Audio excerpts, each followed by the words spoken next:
আজিৰ কবিতাৰ শিৰোনাম জোনাক। কথা অমৰজ্যোতি নাথ, সম্পাদনা লীনা নাথ। জোনাক।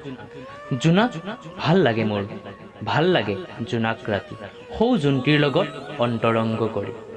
দুহাত মেলি সাৱটিব খোজো, জোনটিয়ে লাজ কৰে আৰু কয় তৰাবোৰে দেখিব। অন্তৰৰ নানা সুখ দুখৰ কথা পাতি পাৰ হয় সোণোৱালী জোনাক ৰাতি। ৰৈ থাকোঁ দিনটোৰ অৱসানত সৌ আকাশত জোনটিৰ তিৰবিৰ মুখখনি চাবলৈ, আকৌ অন্তৰৰ কিছু কথা পাতিবলৈ। কেতিয়াবা বেয়া লাগে যেতিয়া জোনটিক ডাৱৰে ঢাকি ৰাখে আৰু মই বৰ অকলশৰীয়া হৈ পৰোঁ। ভাবোঁ যদি আকাশৰ ডাৱৰবোৰ দুহাতেৰে আঁতৰাই দিব পৰা হ'লে, যদি জোনটিক আনি বুকুত সুমুৱাই মৰম কৰিব পৰা হ'লে। এনেকৈ পাৰ হয় বহু উজাগৰি ৰাতি, জোনটিৰ সোণোৱালী মুখখনি চাই নিসংগ জীৱনৰ সংগী বিচাৰি পাওঁ। সেয়ে মোৰ জোনাক ভাল লাগে। ধন্যবাদ।